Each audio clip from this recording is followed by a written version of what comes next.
Welcome back नाज़रीन। अचो त प्रोग्राम जे सिलसिले खे अॻिते वधायूं ऐं असां सां हींअर टेलीफोन लाइन ते मौजूद आहिनि मुल्क जा सीनियर सहाफ़ी ऐं नामियारा तर्जनिगार रऊफ़ कनासरा साहब। अस्सलाम वालेकुम रऊफ़ साहब। रऊफ़ साहब, ये जो अपना मियां नवाज शरीफ के हवाले से जो फैसला आया है और आज हमने पहली मरतबा देखा कि नवाज लीग ने नेशनल असम्बली का वॉकआउट किया, तो किस तरह आप एनालाइज करें इस सारी सूरत हाल को? ये देखें, ये थोड़ी सी बड़ी इंटरेस्टिंग सी ये चीज़ है। मेरा ख्याल अगर थोड़ा सा हम इसके पीछे जाएं और इसका ज़रा बैकग्राउंड समझने की कोशिश करें तो ये जो मौजूदा डिसीजन आया है तो हो सकता है कि हमें समझने में इसको ये मदद मिल सके। ये जैसे पाकिस्तान में लोग इस वक्त इसको देख रहे हैं या मीडिया देख रहा है या दूसरे लोग देख रहे हैं, मैं ज़रा इससे हट के ज़रा बात करूँगा। आपको याद होगा जब मियां नवाज शरीफ साहब वहाँ से वापस आए थे सऊदी अरब से, तो जो रिपोर्टें आई थी वो ये कहा गया था कि बाकायदा एक डील की गई है, अंडरस्टैंडिंग है सऊदी हुकूमत की मियां नवाज शरीफ साहब के साथ, और जिसमें मुशर्रफ साहब भी शामिल है कि मियां नवाज शरीफ साहब वापस आके पाकिस्तान में इलेक्शन में हिस्सा नहीं लेंगे। ये मेरा ख्याल सबको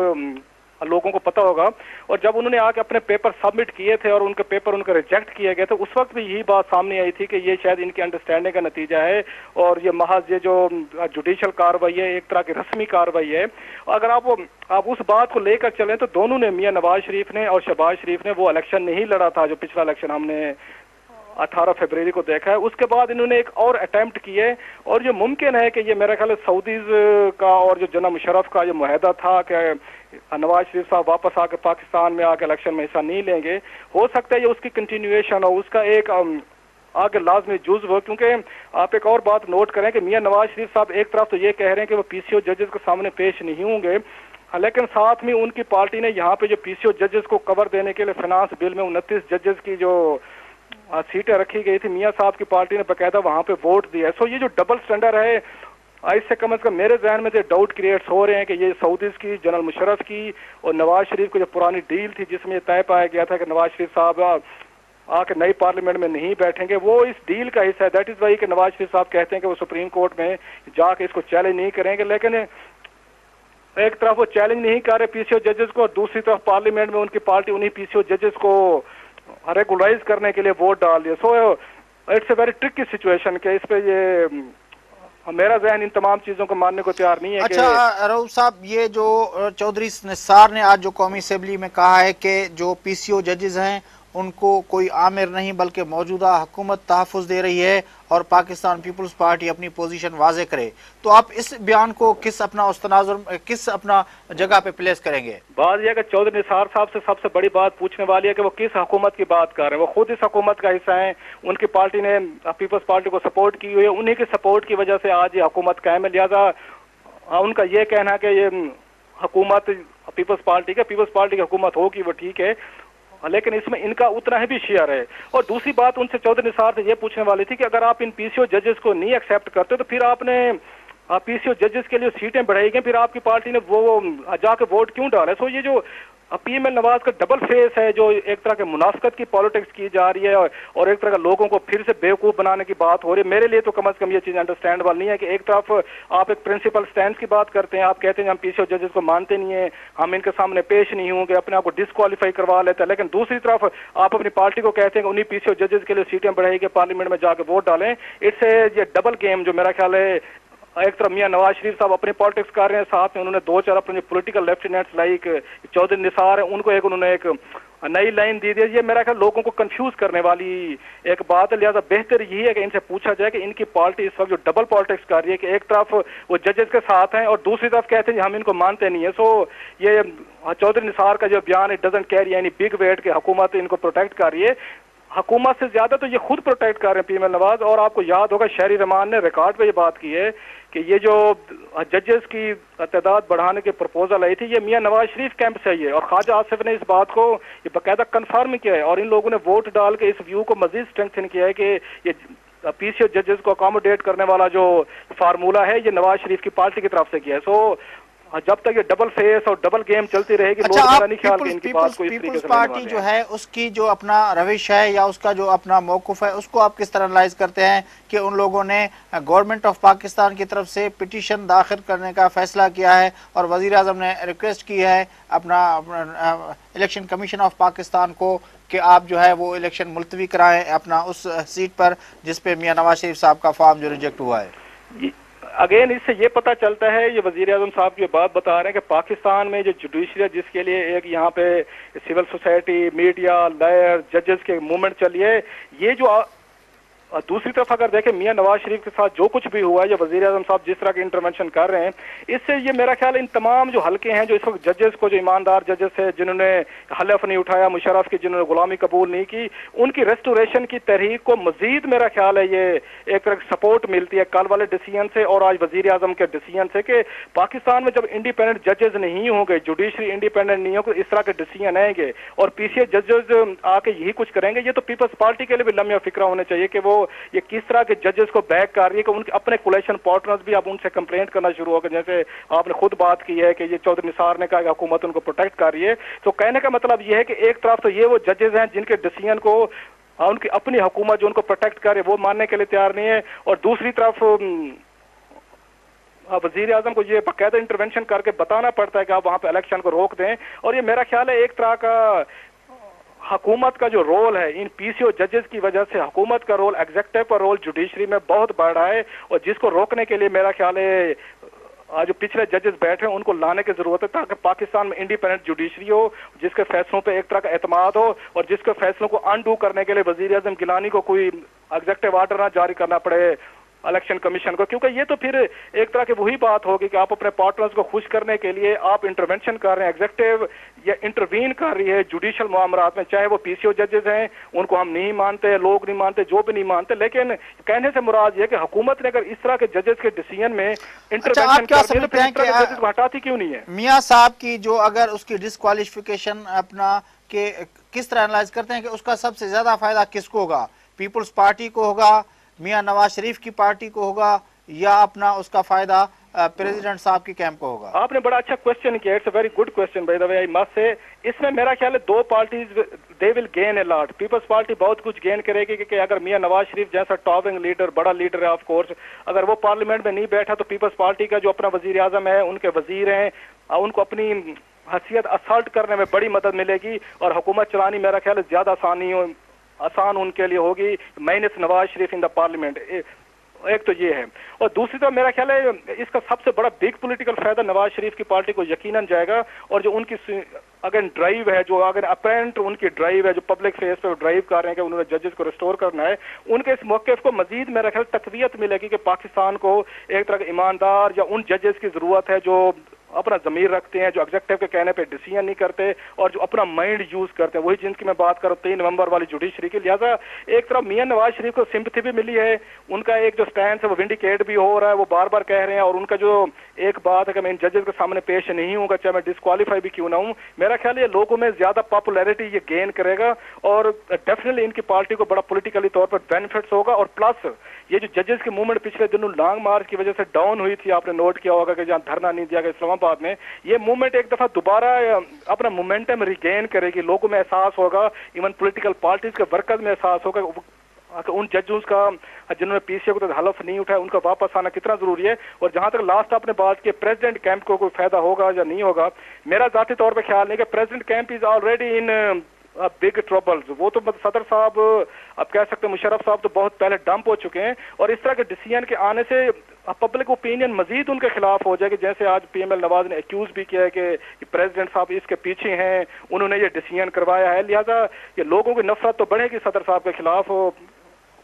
لیکن میں اپنی بات کو اگین رپیٹ کروں گا کہ میں اسٹل اس پوری ڈسکوالیفیکیشن کو ایک براڈر پرسپیکٹو میں دیکھ رہا ہوں کہ میاں نواز شریف صاحب نے جو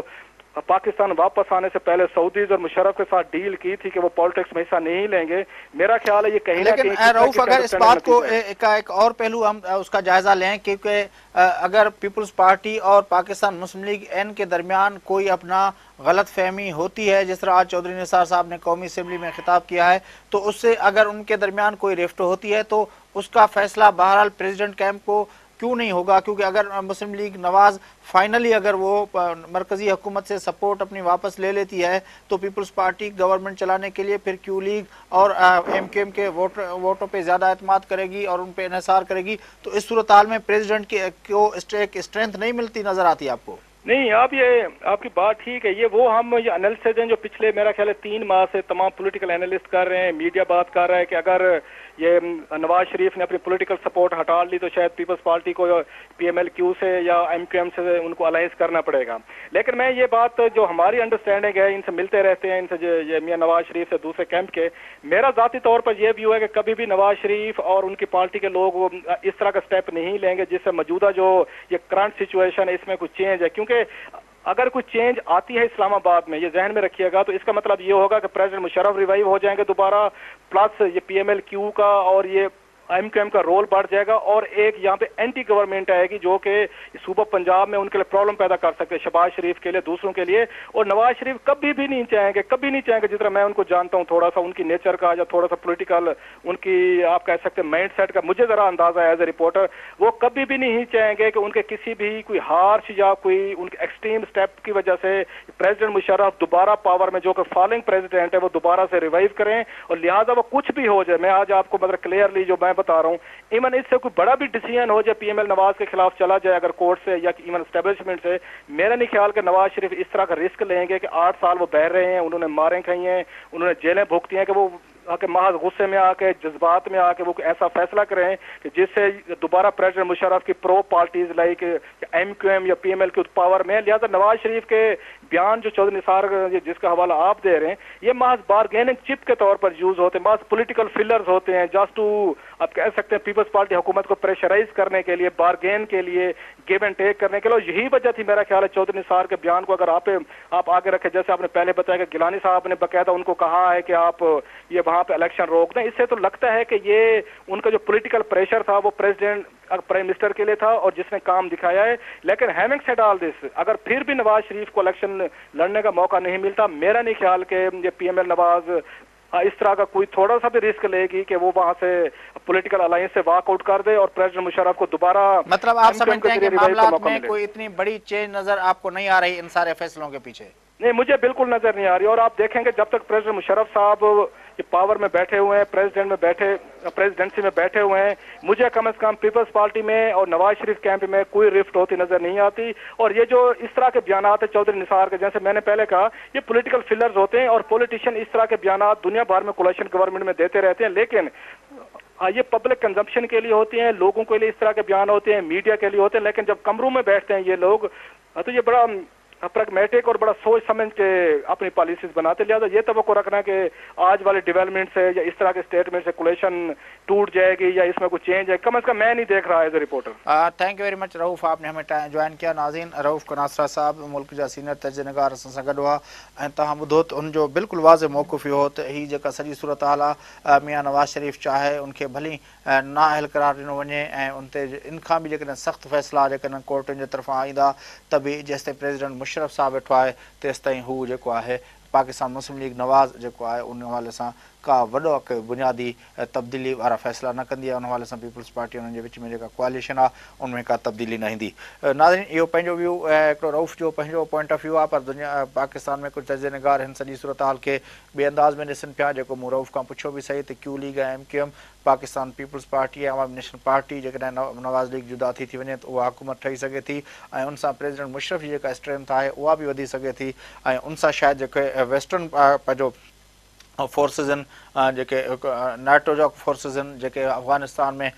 तमामु बुरी तरह फाथल आहिनि, उन्हनि जी जेका 8 सालनि खां वठी प्रेसिडेंट मुशर्रफ सां गॾिजी कमु करण जो जेको उनखे तजुर्बो आहे ऐं उनजे लाइ शायदि उहो वधीक ईज़ी पार्टनर थिए as compare to new government, उहो वधीक उन ते रिलाए कंदा। उन्हनि जी ख़्वाहिश इहा हूंदी त प्रेसिडेंट जेकॾहिं स्ट्रेंथ वठी थो वञे कंहिं तरह सां त उन सां उहे बहरहाल उहा ॻाल्हि उन्हनि जे लाइ बहरहाल कंहिं तरह बि सेटिस्फैक्टरी हूंदी। उन सां गॾोगॾु पाण अॼु ॻाल्हि ॿोल कंदासूं जेको बलूचिस्तान में बजट पेश थियो आहे उन हवाले सां त उते छा सूरत हाल आहे, छाकाणि त बलूचिस्तान जे हवाले सां वज़ीर आला बलूचिस्तान रईसानी साहब जेको आहे उनखे गुज़ारिश कई प्राइम मिनिस्टर खे त हुननि जी जेका बलूचिस्तान जी इकोनॉमी आहे ऐं त जेका रेवेन्यू जी जेका पोज़ीशन आहे उनमें हू बजट पेश करण जी पोज़ीशन में न आहिनि, उनखां पोइ उनखे स्पेशल ग्रांट्स ऐं पंहिंजो कुझु एड मिली हुई। अॼु बजट जे हवाले सां पाण ॻाल्हि ॿोल कंदासूं ऐं उन सां गॾोगॾु उतरनि इलाइक़नि जी सूरत हाल ते ॻाल्हि ॿोल कंदासूं, पर फ़िलहालु वठूं था वक़्फ़ो ऐं वापसि अची प्रोग्राम खे अॻिते वधायूं।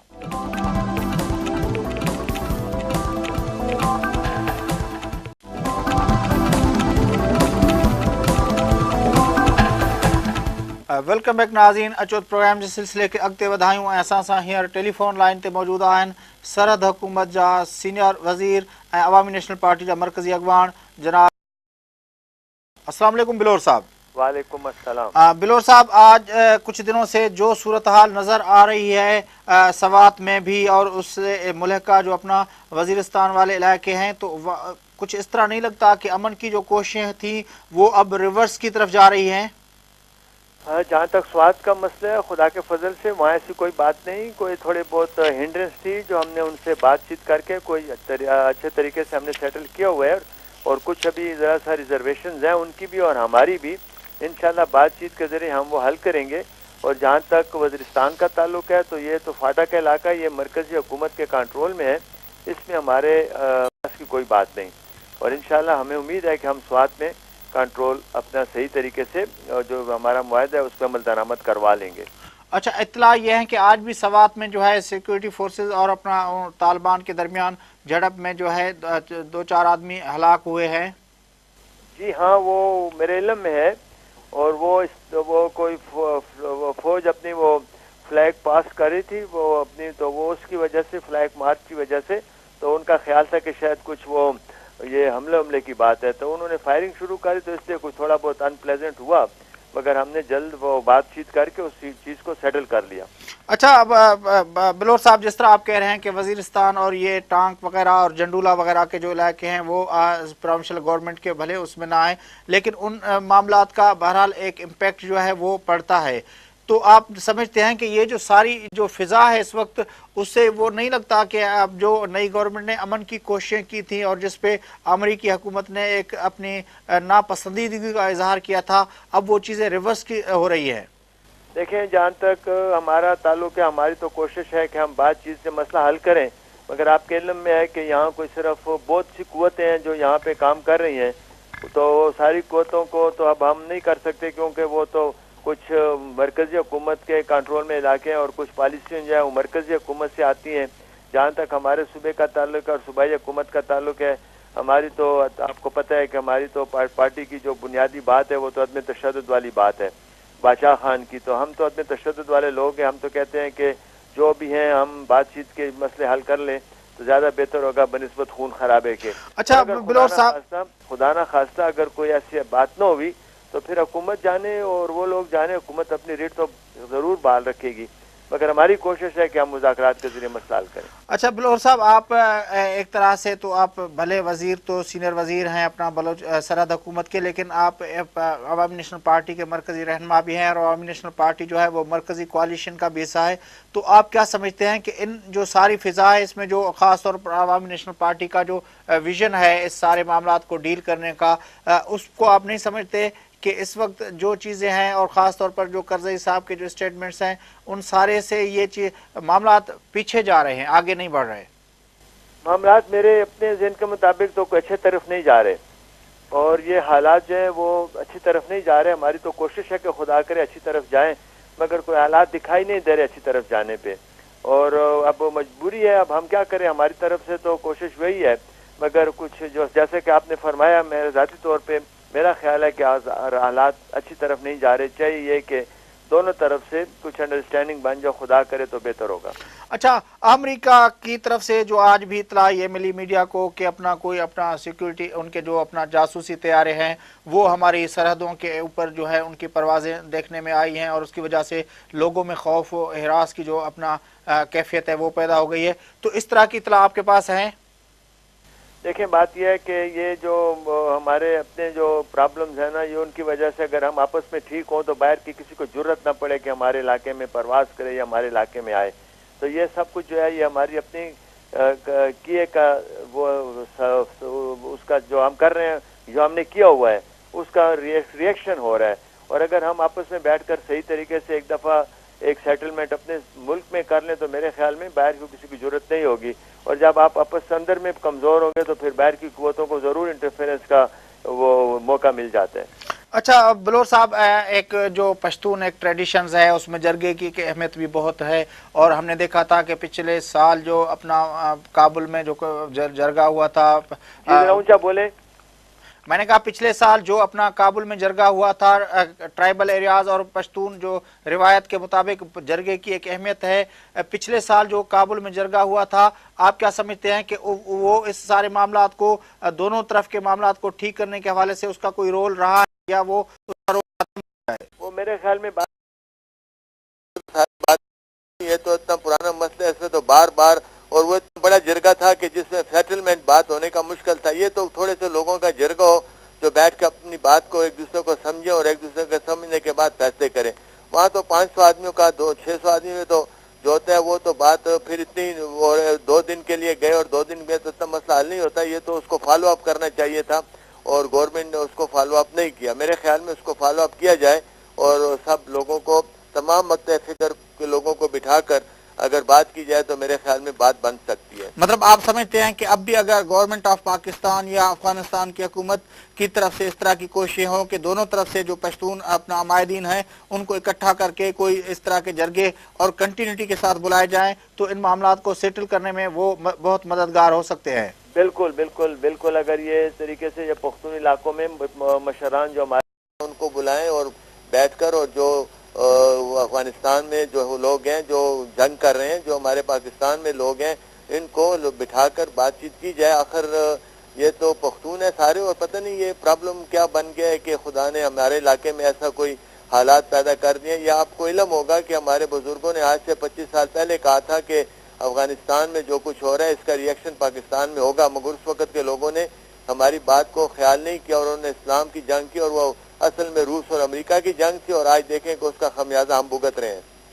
اچھا بلور صاحب، ایک ویو یہ ہے کہ جب تک نیٹو فورسز افغانستان میں موجود ہیں تب تک سیٹلمنٹ کا اور ان سارے علاقوں میں افغانستان کے ہوں یا پاکستان کے ہوں ان میں ایک امن کے قیام کا جو خواب ہے وہ شرمندہ تعبیر نہیں ہو سکتا. آپ ایک سینئر پولیٹیشین ہیں، آپ اس کو کس طرح دیکھتے ہیں؟ جی دیکھیں، پختون جو ہے یہ پختونوں کی ایک اپنی مزاج ہے. پختون اگر آپ زور سے ان کو جنت میں لے جائیں تو یہ جنت میں بھی نہیں جائیں گے، اور اگر آپ ان کو پیار و محبت سے دوزخ میں بھی لے جائیں تو دوزخ میں بھی جائیں گے. جہاں اسلحہ استعمال ہوتا ہے، جہاں فوج، جہاں بارود استعمال ہوتا ہے، وہی اسلحہ، وہی بارود، وہی اس پیسے جو ہیں وہ اگر ان کے اچھائی پہ، ان کی ترقی پہ خرچ کیا جائے، ان کو روزگار دلانے میں خرچ کیا جائے تو میرا خیال میں مسئلہ حل ہو سکتا ہے. مطلب آپ سمجھتے ہیں کہ ایک فیلنگ ہے کہ اگر اس کو پراپرلی یوٹیلائز کیا جائے، لیکن نیٹو فورسز کے جانے اور نہ جانے کا معاملہ آپ اہم سمجھتے ہیں سارے معاملے میں؟ وہ تو اب انٹرنیشنل بات ہے، یہ تو اب مرکزی حکومت اور وہ لوگ آپس میں بیٹھ کر فیصلہ کریں گے، کیونکہ نیٹو میں 8 ملک ہیں اور امریکہ بیچ میں انوالو ہے. ہم تو چھوٹی سی حکومت ہے اور اپنے صوبے تک بات محدود کر سکتے ہیں، مگر میں آپ کو یہ بتاؤں کہ مسئلے زور سے کوئی بھی حل نہیں ہوں گے، بات چیت سے حل ہوں گے. اور جو میں نے جیسے پہلے عرض کیا کہ ہم جو F-16 میں اور اسلحے میں اور بمباری میں جو بموں میں پیسے خرچ کر رہے ہیں تو وہ اگر ان کی فلاح و بہبود پہ خرچ کیے جائیں تو میرے خیال میں مسئلہ حل ہو سکتا ہے. اچھا، ایک تجویز محترمہ بے نظیر بھٹو صاحبہ نے فلوٹ کی تھی کہ ہمارے جو ٹرائبل ایریاز ہیں، فاٹا کے ایریاز ہیں، ان میں جو ہے وہ پارٹی ایکٹ جو ہے اپنا وہ لاگو کیا جائے، پولیٹیکل پارٹیز ایکٹ لاگو کیا جائے تاکہ پولیٹیکل پارٹیز کی ایکسیس ہو وہاں پہ، تو ان لوگوں کو مین اسٹریم میں لایا جا سکتا ہے. آپ کیا سمجھتے ہیں کہ اس اپنا تجویز کی اب بھی اہمیت ہے؟ آج سے تقریباً میزری صاحبہ، کیونکہ وہ بہت بڑی لیڈر تھی، ان کی بات کو زیادہ اہمیت دی جاتی ہے، مگر ہماری لیڈرشپ نے بڑی مدت پہلے سے ہم یہاں کہہ رہے ہیں کہ پاٹا کو جو ہے وہاں وہ اپنے سیاسی آزادیاں دیں، عوام لوگ جائیں، سیاسی پارٹیاں جائیں وہاں کریں، مگر اب بہت لیٹ ہو چکا ہے. اس وقت بھی اگر آپ کوشش کریں گے تو وہ حالت نہیں بن سکتی، کیونکہ وہاں تو ملیٹنٹ جو ہیں وہ تقریباً زیادہ حاوی ہیں وہاں پہ. اس لیے وہ اب میرے خیال میں یہ اب موقع جو ہے وہ اس چیز پہ بات کی جائے تو وہ بہتر ہوگا. اور یہ ایکسٹینڈ جو ہے یہ پولیٹیکل ایکٹ، تو وہاں ہم بڑی مدت سے کہہ رہے ہیں کہ پولیٹیکل ایکٹ جو ہے وہاں، اور ان کو اپنے امپیکٹ میں لایا جائے. ہم نے اس کو انڈیپینڈنٹ چھوڑا ہوا ہے ان کو اپنی مرضی سے، اور آپ کے علم میں ہوگا کہ وہاں نہ کوئی انڈسٹری ہے، وہاں نہ کوئی وہ کلٹیویٹڈ لینڈ ہے، نہ وہاں کوئی انکم کا وہ ذریعہ معاش ہے. تو یہ ساری باتیں جو ہم ان باتوں کو نہیں سوچتے اور ہم بس زور اور جبر کی بات کرتے ہیں. تو میرے خیال میں اگر ان باتوں کو بھی اگر ذہن میں رکھا جائے اور تو پھر کچھ مسئلہ حل ہونے کی امید ہے. بڑی مہربانی بشیر احمد بلور صاحب، آپ نے ہمیں جوائن کیا. ناظرین، سرحد حکومت جا سینئر وزیر بشیر احمد بلور صاحب اساں سان گڈ ہوا، ان جو چوڻ اهو त हिन वक़्तु जेका उतरियन इलाइक़नि जी सूरत हाल आहे उनमें पॉलिटिकल पार्टीज़ एक्ट जे लागू करण जो टाइम कोन्हे, पर जेकॾहिं उते उन्हनि माण्हुनि जा मामला हल कया वञनि उते, छाकाणि त इंडस्ट्री ऐं पंहिंजो एग्रीकल्चर ऐं रोज़गार जा ॿिया ज़रिया मौजूदु न आहिनि, जे उन हवाले सां उते का डेवलपमेंट जा प्रोजेक्ट खणी वञनि, उते इंडस्ट्री ऐं पंहिंजो जेको आहे एग्रीकल्चर जे ग्रोथ जे लाइ ऐं माण्हुनि खे जेको आहे रोज़गार ॾियण जे हवाले सां के क़दम खणजनि ऐं माण्हुनि खे मुआशी तरह ते उनमें इन्वॉल्व कजे त थी सघे थो त उन्हनि मामलनि खे ठीकु करे सघिजे। बाक़ी उनजो चवणु इहो त जेकॾहिं जरगन उन सां गॾोगॾु जेका ॿिन्ही मुल्क अफ़गानिस्तान ऐं पाकिस्तान जे जेका पश्तून अमायदीन आहिनि उन्हनि जा जरगा कोठाया वञनि त उन सां बि मामलनि खे कंपेरेटिवली बहितर करे सघिजे थो।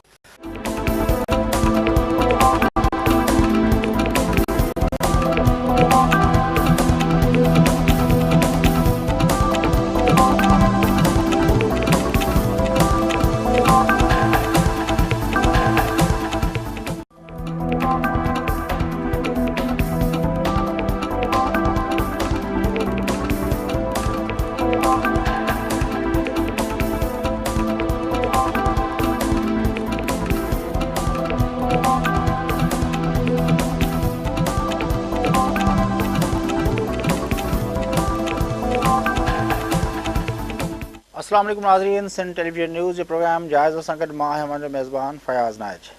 नाज़रीन, अॼु जन इशूज़ ते ॻाल्हि ॿोल कंदासूं। उन्हनि इशूज़ में ख़ासि तरह जेको आहे उहो पाकिस्तान मुस्लिम लीग नवाज़ जे सरबराह मियां नवाज़ शरीफ़ जी नाअहली जे हवाले सां जेको लाहौर हाई कोर्ट जी फुल बेंच जो फ़ैसिलो आहे, उनखां पोइ जेको रद्द अमल साम्हूं आयो आहे उन रद्द अमल खे पाण उनजो जाइज़ो वठंदासूं ऐं ॾिसंदासूं त उन रद्द अमल जा मुल्क जे सियासी मंज़रनामे ते कहिड़ा असर पइजी सघनि था, छाकाणि त अॼु पाकिस्तान मुस्लिम लीग नवाज़ जी जेको आहे लीडरशिप पहिरियों दफ़ो क़ौमी असेंबली मां वॉकआउट कयो, नवाज़ लीग जे मेंबरनि जेको आहे क़ौमी असेंबली जे इजलास जो बाइकॉट कयो ऐं उनखां पोइ जेको आहे मुज़ाहिरनि जो सिलसिलो बि हलंदड़ आहे। पाकिस्तान मुस्लिम लीग नवाज़ जो सरबराह मियां नवाज़ शरीफ़ NA 123 तां जेको उम्मीदवार हो उनजे ख़िलाफ़ु लाहौर हाई कोर्ट जेको फ़ैसिलो ॾिनो आहे, उनखां पोइ जेका अॼु मुज़ाहिरनि में ऐं असेंबली जे फ्लोर ते जेका चौधरी निसार ऐं अहसन इक़बाल जेका गुफ़्तगू कई आहे उहा तमामु इम्पॉर्टेंट आहे। चौधरी निसार अली जेको आहे मुख़्तलिफ़ जायुनि ते ॻाल्हाईंदे चयो त जेको हीउ फ़ैसिलो आयो आहे उहो फ़ैसिले जे हवाले सां चयो त हीउ कंहिं बि तरह हिकिड़ी आज़ादु अदलिया जो फ़ैसिलो न आहे ऐं उन्हनि अॻुवाणनि जो चवणु इहो हो त उन्हनि जो जेको पहिरियों मौक़िफ़ हो त 2 नवंबर जी अदलिया जी बहाली खां सवाइ हिकिड़ी आज़ादु अदलिया जो जेको तस्वुरु आहे उहो बेमाना रहिजी थो वञे। उन्हनि जो चवणु हो त इहो उन्हनि जो मौक़िफ़ जेको आहे साबित थियो आहे त उहो सही आहे ऐं हुननि जो इहो ॿी जेका सभ खां वधीक ख़तरनाक ॻाल्हि हुई जेका अॼु गुफ़्तगू में ॿुधण में आई, जेको पहिरियों दफ़ो इहो लबो लहिजो ऐं इहा ॿोली जेका आहे पाकिस्तान मुस्लिम लीग नवाज़ जी लीडरशिप पारां ॿुधी वई, उहा इहा हुई त चौधरी निसार जो चवणु हो त हिन हवाले सां जेको PCO जजिस खे प्रोटेक्शन जेका आहे उहो प्रेसिडेंट जे पारां न बल्कि मौजूदा गवर्नमेंट जे पारां आहे, तंहिंजे लाइ हुननि चयो त पाकिस्तान पीपुल्स पार्टी पंहिंजो मौक़िफ़ वाज़े करे। इंतिहाई अहम स्टेटमेंट आहे ऐं इहा स्टेटमेंट पाकिस्तान मुस्लिम लीग नवाज़ ऐं पाकिस्तान पीपुल्स पार्टी जे विच में जेका कोalition आहे, जेका मर्कज़ तोड़े सूबे पंजाब जे अंदरि आहे, उहा कोalition उहा जेका आहे पंहिंजो हुकूमत ऐं उहो जेको हिक ॿिए सां इश्तराक आहे, हिक ॿिए सां जेको ताउन आहे, उन ताउन ते उन ॻाल्हि जो केतिरो असरु पवंदो इन ई ॻाल्हि जो पाण जाइज़ो वठंदासूं। पर इन सॼी सूरत हाल जो जेको ॿियो पासो आहे उहो इहो आहे त पाकिस्तान जे वज़ीर आज़म मखदूम यूसुफ रज़ा गिलानी साहिबु चयो आहे त NA 123 ते जेको आहे जेसि ताईं के फ़ैसिलो अचे तेसि ताईं हुन इलेक्शन कमीशन ऑफ पाकिस्तान खे अपील कई आहे त हू जेको आहे उते इंतिख़ाबात जेके आहिनि उते जेके चूंडूं आहिनि उहे मुलतवी करे। उन सां गॾोगॾु जेको आहे ॿिए तरफ़ वरी इहो बि इतला मिलिया आहिनि, पंहिंजो फारूक H नाइक साहिबु जेको आहे क़ौमी असेंबली में ॻाल्हाईंदे चयो आहे त लाहौर हाई कोर्ट जे फ़ैसिले जे ख़िलाफ़ु गवर्नमेंट ऑफ पाकिस्तान जेका आहे उहा पिटीशन दाख़िल कंदी सुप्रीम कोर्ट में ऐं उनखे जेको आहे परसू बि जेको आहे उहो गवर्नमेंट ऑफ पाकिस्तान कंदी। उन हवाले सां मुस्लिम लीग नवाज़ जो चवणु इहो आहे त हू उन हवाले सां का बि पिटीशन जेको आहे उहा सुप्रीम कोर्ट में दाख़िल न कंदा। इहो मसइलो आहे, इन जा मुख़्तलिफ़ जेके पहलू आहिनि, तमामु घणा सवाल आहिनि पाकिस्तान मुस्लिम लीग नवाज़ जे लाइ। जॾहिं इहो फ़ैसिलो अचे थो त छा इहो फ़ैसिलो जेको आहे मियां शहबाज़ शरीफ़ खे त हुननि कयो आहे त हू बहसियत वज़ीर आला जे कमु कंदो रहे, पर मियां नवाज़ शरीफ़ खे जॾहिं रोकियो वियो आहे त उनजा कहिड़ा सबब आहिनि ऐं आख़िर इन में छो फ़र्क़ु कयो वियो आहे, मियां नवाज़ शरीफ़ साहिब खे छो रोकियो वियो आहे ऐं मियां शहबाज़ शरीफ़ साहिब खे छो अलो कयो कयो वियो आहे। इन ॻाल्हि जे हवाले सां जेके मुख़्तलिफ़ माण्हुनि जा ख़्याल आहिनि त मियां नवाज़ शरीफ़ साहिब जी ॿोली ऐं हुनजो जेको स्टांस ते रहे थो उहो इंतिहाई सख़्तु रहे थो, जॾहिं त मियां शहबाज़ शरीफ़ हर वक़्तु जेको आहे उनजी तबियत में ऐं मुख़्तलिफ़ मौक़ुफ़ मामलनि ते जेको उनजो मौक़ुफ़ आहे उनमें हू हमेशह फ्लेक्सिबिलिटी शो कंदो रहे थो। इहो ई सबबु आहे त जॾहिं बि मज़ाकरात में का अहिड़ी ॻाल्हि थींदी आहे त उनमें जेको इनिशिएट करण लाइ या उन डेडलॉक खे ख़तमु करण लाइ जेको अहम किरदारु हूंदो आहे उहो पाकिस्तान मुस्लिम लीग नवाज़ जे सदर मियां शहबाज़ शरीफ़ जो हूंदो आहे। इहो सबबु थी सघे थो या के ॿिया सबब थी सघनि था, उनजो पाण जाइज़ो वठंदासूं ऐं ख़ुदि पाकिस्तान पीपल्स पार्टी ऐं पाकिस्तान मुस्लिम लीग नवाज़ जे विच में जेका इहा कोआलिशन आहे, हिन फ़ैसिले खां पोइ मुस्लिम लीग नवाज़ जेके तमामु तर रिज़र्वेशन जजनि जे मसइले ते ऐं ॿियनि मामलनि ते जेका हुनजा रिज़र्वेशन्स हुआ उनजे बावजूदि बि हुननि जेको मर्कज़ी सतह ते पाकिस्तान पीपल्स पार्टी जी सपोर्ट जेका आहे उहा जारी रखी हुई। उन हवाले सां हाणे उहो कहिड़ो स्टांस वठंदा, उन्हनि जो छा मौक़ुफ़ हूंदो ऐं छा उन्हनि जे लाइ इहो मुमकिन हूंदो त जॾहिं मियां नवाज़ शरीफ़ साहिब खे पंहिंजो नाअहल करार ॾिनो वञे उनजे बावजूदि बि हू मर्कज़ी हुकूमत जी सपोर्ट कंदा रहनि, इहो बहरहाल हिकिड़ो तमामु वॾो सुवालु आहे ऐं उनजी कोशिशि कंदासूं त उनजो जाइज़ो वठंदासूं ऐं ख़ुदा न ख़ास्ता अगरि इहा कोआलिशन टुटे थी त पोइ मुल्क जी सियासी सूरत हाल ते उनजा कहिड़ा असर पवंदा, क़ाइद अज़म मुस्लिम लीग जी इंपॉर्टेंस वधी वेंदी या जेको आहे मुतहदा क़ौमी मूवमेंट क़ाइद अज़म मुस्लिम लीग पाकिस्तान पीपल्स पार्टी अवामी नेशनल पार्टी जमियत उलमा इस्लाम इहे गॾिजी के पंहिंजो नए सिर गवर्नमेंट ठाहींदा, पाकिस्तान मुस्लिम लीग नवाज़ अपोजिशन बेंचिस ते वेंदी ऐं ॿिया केतिरा ई सवाल आहिनि जेके हिन इशू सां ॻंढियल आहिनि, लाॻापियल आहिनि। उन्हनि समूरनि सुवालनि जा जवाब असां कोशिशि कंदासूं त अॼोके हिन प्रोग्राम में ॻोल्हियूं। उन सां गॾोगॾु ॿी जेको मसइलो आहे जंहिं ते अॼोके प्रोग्राम में गुफ़्तगू कंदासूं उहो आहे उतरनि इलाइक़नि जी सूरत हाल। उतरनि इलाइक़नि में काफ़ी ॾींहंनि खां वठी मुख़्तलिफ़ जेको आहे पंहिंजो सतहनि ते जेको आहे मुख़्तलिफ़ हवालनि सां जेको आहे उहा हिकिड़ी छिकताइण वारी फ़िज़ा आहे। सवात में सिक्योरिटी फोर्सिस ऐं पंहिंजो तालिबान विड़हाकनि जे विच में जेको आहे उहा झेड़ो हले पियो ऐं उते जेको आहे अॼु बि इतला आई आहिनि त उते 2 तालिबान पंहिंजो कमांडरनि समेत 4 तालिबान मारिजी विया आहिनि ऐं ॿिए तरफ़ वरी तालिबान बशीर बिलोर साहिब जेको आहे सूबाई असेंबली खे ॿुधायो आहे त 18 तालिबान जेके आहिनि उहे आज़ादु कया विया आहिनि। उते सूबाई हुकूमत कोशिशि में लॻी पई आहे त उन्हनि तालिबान अॻुवाणनि खे जेको आहे कंहिं न कंहिं तरह उन्हनि मुआहिदनि ते जो पाबंद बणायो वञे ऐं उन हवाले सां हू उनखे जेका उन्हनि जी ॻाल्हि ॿोल थियल आहे उन हवाले सां बशीर बिलोर जो चवणु इहो हो त सवात अमन मुआहिदे जे तमामु जेको आहे पंहिंजो नुक़्तनि ते अमल कयो वेंदो, पर ॾिसण में इहो पियो अचे इहा बि हिकिड़ी पंहिंजो गुडविल आहे। उन हवाले सां 18 तालिबान छॾण जी ॻाल्हि बि कई वई आहे, पर ॾिसण में इहो पियो अचे त उते तालिबान ऐं सिक्योरिटी फोर्सिस जे विच में जेको आहे हिकिड़ी चपकलिश वारी फ़िज़ा मौजूदु आहे। ॿिए तरफ़ वज़ीरिस्तान में बि जेको आहे क़बाइलियुनि जे विच में जेको आहे झड़पूं जेके आहिनि उहे जंडूला वारे इलाइक़े में हलंदड़ आहिनि जिते तालिबान ऐं पंहिंजो क़बाइली जेको आहे जेके आहिनि उन्हनि जे विच में तकरार हलंदड़ आहे ऐं उते जेको आहे 12 खां वधीक माण्हू मारिजी विया आहिनि। उन हवाले सां उते ऑपरेशन जूं तयारियूं बि हलनि पियूं। ख़ुदि जेको आहे कुरुम एजेंसी में जेको आहे उते बि जेको आहे पंहिंजो इहा सूरत हाल आहे त इहा जेका समूरी फ़िज़ा आहे जंहिंमें जेको आहे सवात पंहिंजो वज़ीरिस्तान कुरुम पिशावर खां वंडे इहे ऐं समूरा मसइला ॿिए तरफ़ जेको आहे पाकिस्तान जे बॉर्डर वारनि इलाइक़नि में जेको अफ़गानिस्तान खां जासूसी तयारियुनि जी जेका आहे उहा बि जेका पंहिंजो नेटो जूं जासूसी तयारियुनि जी जेके परवाज़ूं उन जा बि इतला मिलिया आहिनि। उन हवाले सां बि पाण कोशिशि कंदासूं त उनजा कहिड़ा असर पवनि था। बहरहाल इहा जेका सूरत हाल आहे जेका गवर्नमेंट नई अचण खां पोइ जेके अमन मुआहिदनि जे हवाले सां या ॻाल्हि ॿोल जे हवाले सां जेको उन्हनि पेशकदमियूं कयूं हिकिड़ी ठापुर आयो हो इन समूरे इलाइक़े में ऐं हिकिड़ी अमन जी फ़िज़ा जी बहाली जो ॼण चओ त हिकिड़ो धुंधलो हिकिड़ो तसवुरु जेको आहे उहो ज़हन में आयो हो, पर कुझु ॾींहंनि खां वठी ॾिसूं पिया त उहो समूरो जेको आहे उहे समूरियूं कोशिशूं ॼण चओ त पाणी में वेंदे नज़र अचनि पियूं। बहरहाल इहे समूरी जेका पंहिंजो डिस्टर्बेंस आहे उतरनि इलाइक़नि में इन समूरी डिस्टर्बेंस जो जेको हिकिड़ो जेको ॻाल्हि सम्झ में अचे थी उहा इहा आहे त ॼण चओ त अमरीकी अथॉरिटीज़ जेको अमन मुआहिदनि जी ऐं तालिबान सां ॻाल्हि ॿोल जी जेके हवाले सां जेका उन्हनि मुखालफ़त कई हुई ॼण चओ त उन जी ख़्वाहिशनि जी तकमील पई थिए ऐं उहो समूरो इलाइक़ो हिकु दफ़ो ॿीहर जेको आहे भारत सतह ते जेको आहे तालिबान फोर्सिस जेके आहिनि उहे ॼण चओ त हुकूमत सां उन्हनि जेका ॻाल्हि ॿोल वारी जेका रविश हुई उनमें घटिताई अचे पई ऐं इन समूरे इलाइक़े में डिस्टर्बेंस वधे पई। इन डिस्टर्बेंस जे वधण जे नतीजे में ख़ुदि जेको आहे हामिद करज़ई साहिब जो जेके स्टेटमेंट्स आहिनि पाकिस्तान जे हवाले सां उहे बि पूरी माना रखनि था ऐं जेको हिकिड़ो ख़दशो काफ़ी ॾींहंनि खां वठी ॾेखारियो पियो वियो त पाकिस्तान जे इलाइक़नि में अमरीका जी डायरेक्ट जेका आहे उहा पंहिंजो इंटरवेंशन उहा जेका कुझु ॾींहं पहिरियों थी बि हुई ऐं उन जे हवाले सां त त उहा छा उनमें इंटेंसिटी में उनजी शिदत में वाधारो थींदो या पाकिस्तान जे इन्हनि इलाइक़नि में हाणे जेको ऑपरेशन जूं ज़िम्मेवारियूं आहिनि उन हवाले सां अमेरिका ऐं नेटो फोर्स जेको आहे उते वधीक कंसंट्रेट कंदा। इहे ॿिया केतिरा ई सवाल आहिनि जिन ते जो बि जाइज़ो वठंदासीं जेको प्रोग्राम में। उन सां गॾोगॾु असां अॼु बलोचिस्तान जी बजट जे हवाले सां बि ॻाल्हि ॿोल कंदासीं। बलोचिस्तान जी बजट जेका आहे अॼु सूबाई असेंबली में पेश कई वई आहे जंहिंजी मालियत आहे। बलोचिस्तान जी बजट ते बि ॻाल्हि ॿोल कंदासीं पर पाण फ़िलहाल वठूं था वक़फ़ो ऐं वापसि अची पंहिंजी गुफ़्तगू करते।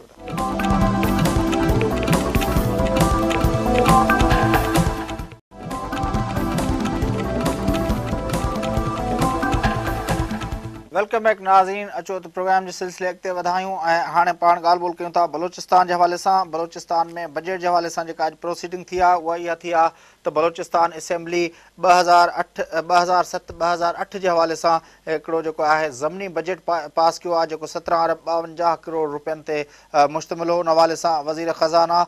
मीर आसिम कुर्द जेको आहे उहो जेको आहे पंहिंजो 33 नुक़्तनि ते मुश्तमिल उहा जेका आहे पंहिंजो ज़मनी बजट जो जेको ड्राफ्ट आहे उहो असेंबली में पेश कयो आहे। उन हवाले सां उन काफ़ी वज़ाहतूं बि मेंबरनि जे पुछण जे खां पोइ उहे कयूं। पर अॼोके असां हिन प्रोग्राम में बलोचिस्तान जी मजमूई जेका मुआशी सूरत हाल आहे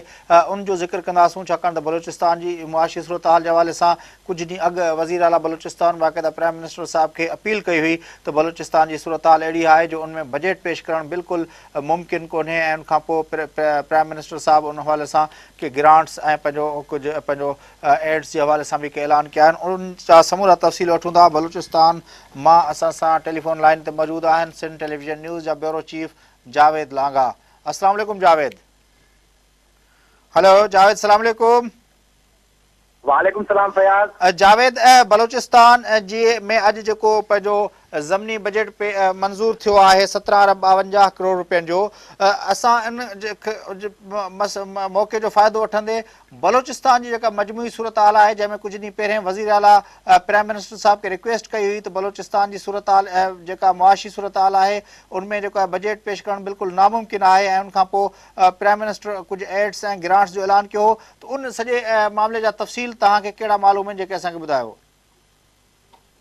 जी फयाज़, जीअं तव्हां ॿुधायो बलोचिस्तान जो माली मसइलो इंतिहाई पेचीदा ऐं पुराणो आहे ऐं गुज़िरियल 5 साल जेका अॻूणी गवर्नमेंट रही उन जेके बि बजट पेश कया उन्हनि सभिनी बजट तक़रीरुनि दौरान असेंबली अंदरि जेको मंज़र रहियो उहो हाणे कैमरा जी अखि हमेशह लाइ महफ़ूज़ करे छॾियो आहे ऐं हिकु रिवायत ठही वई हुई त 5 ई बजट तक़रीरुनि में मुख़ालिफ़ धुर तरफ़ां बजट तक़रीर ऐं बजट डॉक्यूमेंट जूं कापियूं फाड़े हवा में उॾारी वयूं। उन खां पोइ मुसलसल एहतजाज थींदो रहियो। त 5 साल सूबो गुज़िरियल मारी ट्रैप में रहियो ऐं जीअं ई पीपल्स पार्टी जी हुकूमत इक़्तिदार में आई त इहे सभु ॻाल्हियूं ऐं इशूज़ वरी ॿीहर डिस्कस थियणु लॻा ऐं नई क़यादत पीपल्स पार्टी जी जेका बलूचिस्तान जो वॾो वज़ीर मोहम्मद असलम रैसानी ऐं हुन जा गितादी आहिनि उन्हनि इस्लामाबाद जा केतिरा चकर लॻाया ऐं उन खां पोइ ई सूबो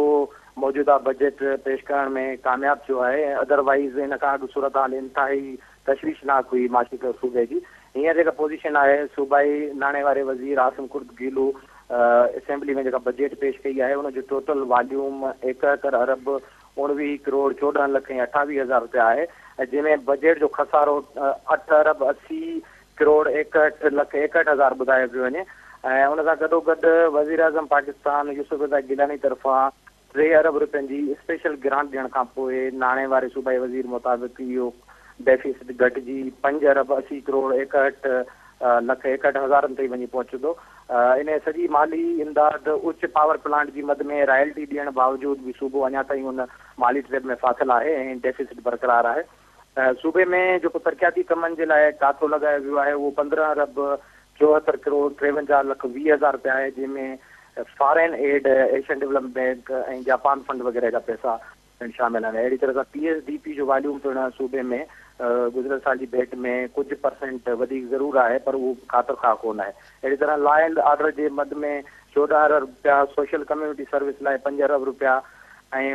वीट ते जेका कणिक ते सब्सिडी आहे छाकाणि त सूबे में जेके खाद खुराक जा ज़ख़ीरा ऐं कणिक वग़ैरह आहिनि उहा हिते नथी पाई वञे ऐं लाइ उहा ॿाहिरां पंजाब ऐं सिंध मां घुराइणी हूंदी आहे। 8 करोड़ रुपया लाइ सब्सिडी जी मद में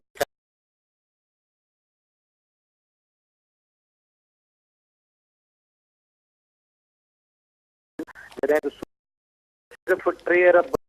40 लख रुपया आहे।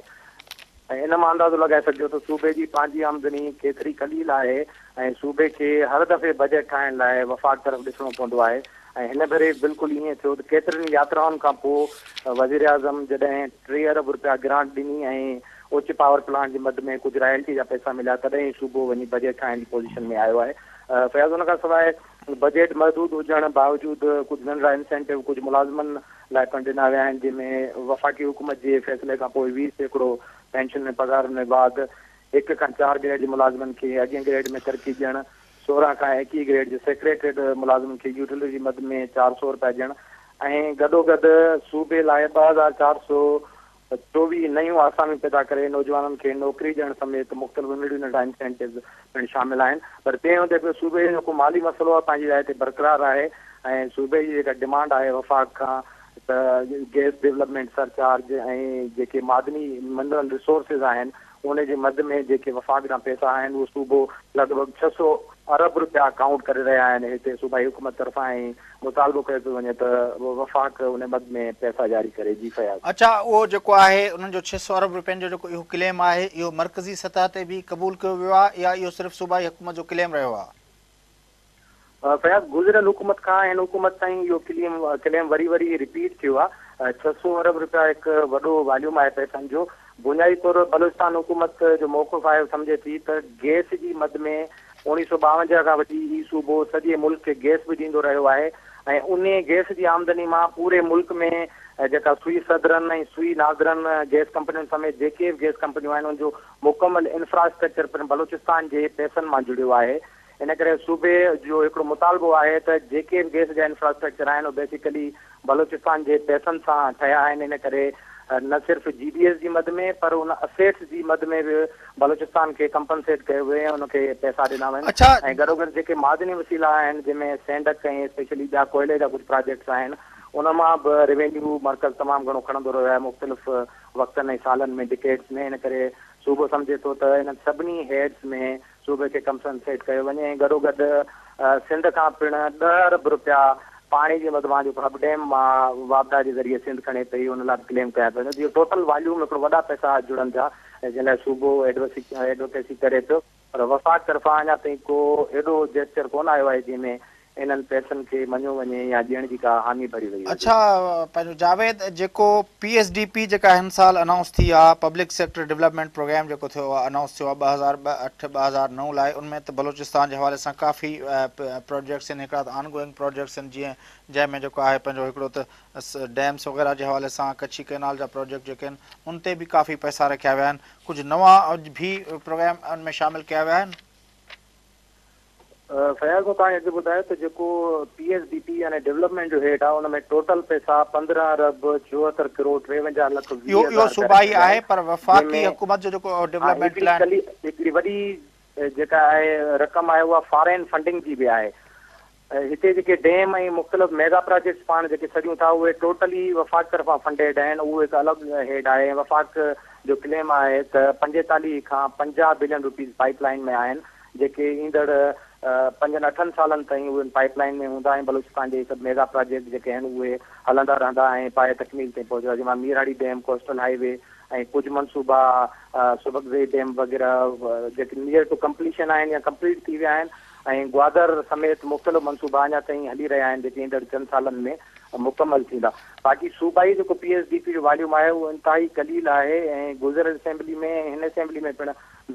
खणी रहिया आहिनि त उन्हनि जी हलचल में तरक़ी ऐं डेवलपमेंट लाइ इहे थोरा पैसा आहिनि। पर हिन साल इहो थियो आहे त गुज़िरियल साल जी भेट में पर मेंबर शेयर में कोई 5 करोड़ रुपया अची वेंदा जंहिंमें हेठि सतह जो इंफ्रास्ट्रक्चर ऐं ॿियूं जेके नीड्स आहिनि उते लोकल कम्यूनिटीज़ जूं उनखे मेंबर एड्रेस करण जी पोज़ीशन में अची वेंदा। त मजमूई तौर जेको सूबाई तरक़ियाती या PSDP जो जे तव्हां चयो पिया वॉल्यूम उहो बिल्कुलु घटि आहे, सिर्फ़ु 15 अरब रुपया आहे। पर मरकज़ी सरकार जेको आहे जेको PSDP जेका अनाउंस कई आहे उनमें reconstruction of Shadi Kaur dam district Gwadar ऐं पंहिंजो उनखां सवाइ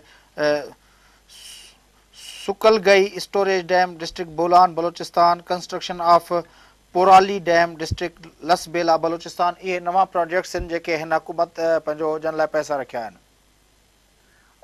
बजट तकरीर में सूबाई वज़ीर ख़ज़ाना इहे सभई प्रोजेक्ट्स ॻणाया आहिनि जंहिंमें नंढड़ा कैरी ओवर डैम्स बि आहिनि ऐं 700 ॻोठनि खे बिजली ॾियण जो प्रोजेक्ट्स आहे, कुझु गेट स्टेशन्स आहिनि, इहे सभु वापडा जे स्पेयर में था अचनि ऐं इरिगेशन जे स्पेयर में जिन खे फंडिंग गई वफ़ाक़ी हुकूमत खां बेसिकली करणी आहे। त बजट सॼे साल जो हिकिड़ो मीज़ानियो ऐं पंहिंजी कारकर्दगी ऐं ईंदड़ इंटेंशन्स हूंदा आहिनि। इन करे नाणे वारे सूबाई वज़ीर पंहिंजी बजट तकरीर में इन्हनि सभिनी मनसूबनि खे हाईलाइट कयो आहे, पर इन लाइ सूबाई सतह ते कंहिं क़िस्म जा विचूर न ॾिना विया आहिनि। इहे सिर्फ़ इंटेंशन्स आहिनि सूबाई हुकूमत जा। न पर इहो पाकिस्तान गवर्नमेंट जो जेको प्लानिंग डिवीज़न आहे उनजो जेको पब्लिक सेक्टर डेवलपमेंट प्रोग्राम 2008-2009 जो किताब ही मुंहिंजे हथ में आहे, उनमें इहे समूरा प्रोजेक्ट्स रखियल आहिनि, उनजा पैसा बि जेको आहिनि एलोकेशन थियल आहे। तव्हांजो मक़सदु आहे त सूबाई गवर्नमेंट पंहिंजी फंडिंग्स सां इन्हनि प्रोजेक्ट्स इहे मरकज़ी सरकार जो जेको डेवलपमेंट प्रोजेक्ट आहे उनजी ॻाल्हि पई थिए। डेफिनेटली मूं बि ईअं चयो त सूबाई हुकूमत सिर्फ़ु हुनजो ऐलान कयो आहे, इन्हनि खे इनिशिएट बि वफ़ाक़ी हुकूमत खे करिणो आहे। इन्हनि जी फंडिंग इंस्टॉलमेंट ऐं तरीक़ेकार बि वफ़ाक़ी हुकूमत बिल्कुलु ईअं ई कंदी जीअं माज़ी में हिते सभु Gwadar mega project, Mirani dam, coastal highway वग़ैरह ॿिया प्रोजेक्ट ॾिना विया आहिनि ऐं हुनजो सूबे सां तालुक़ु सिर्फ़ु इन हवाले सां आहे त उहे बलूचिस्तान में ठहनि पिया ऐं सूबाई हुकूमत हुनखे ओन करे पई। अदरवाइज़ सॼी फंडिंग ऐं कंस्ट्रक्शन जो सॼो सिलसिलो वफ़ाक़ी हुकूमत जे पंहिंजे बिहाफ ते रखियल आहे। वॾी महिरबानी जावेद, तव्हां असांखे अपडेट कयो। नाज़रीन, Javed Langah bureau chief Sindh television news Quetta जेको असां सां गॾु आहे ऐं बलोचिस्तान जेका मजमूई मुआशी सूरत हाल आहे उते डेवलपमेंट जे प्रोजेक्ट्स जी जेका सूरत हाल आहे उन हवाले सां साणसि ॻाल्हि ॿोल पहली। पाण फ़िलहालु वठूं था वक़फ़ो ऐं वापसि अची पंहिंजे प्रोग्राम खे अॻिते वधायूं था।